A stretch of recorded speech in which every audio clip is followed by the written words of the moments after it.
장애인 문화복지신문 제450호 제7면 기사입니다.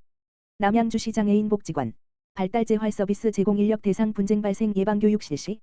남양주시 장애인 복지관 관장 김소영 은 지난달 26일 사회 서비스 품질 및 이용자 만족도 향상을 위해 발달 재활 서비스 제공 인력을 대상으로 분쟁 발생 예방 교육을 실시했다. 발달 재활 서비스는 성장기 장애 아동의 인지, 의사소통, 적응 행동, 감각 운동 등 적절한 발달 재활 서비스 제공을 통해 행동 발달을 지원하고 장애 아동 가족의 경제적 부담을 경감하는 사업이다. 이번 교육은 아동 가족 상담 전문가인 최지경 마음인 심리발달센터 소장이 강사로 초빙돼 서비스 이용자, 장애 부모와의 소통 전략이라는 주제로 교육을 진행했다.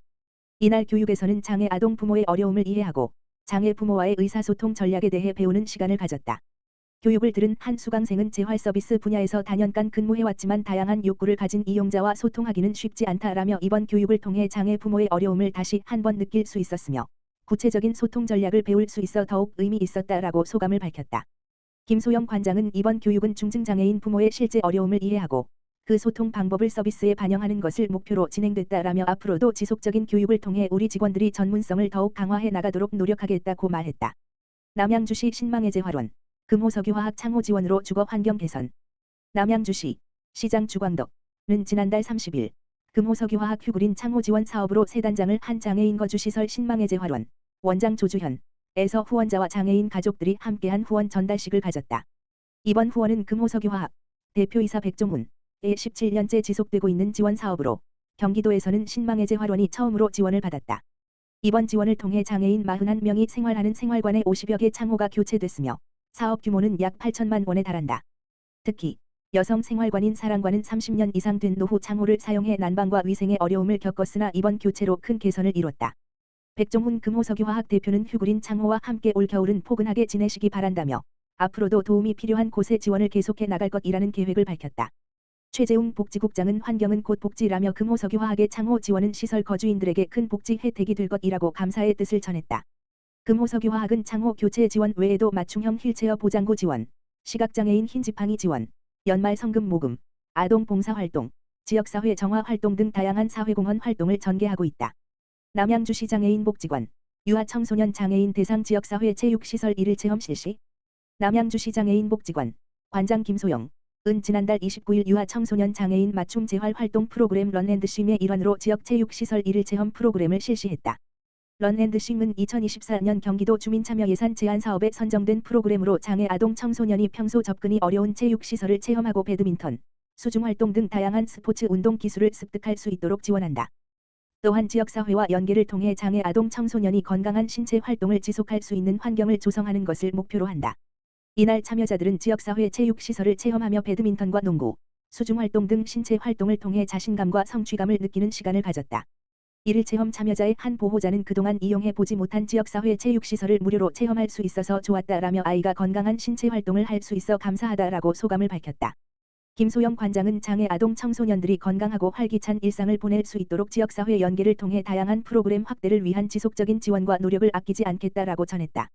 동두천시 장애 어르신 쉰마루 가을 소풍 실시.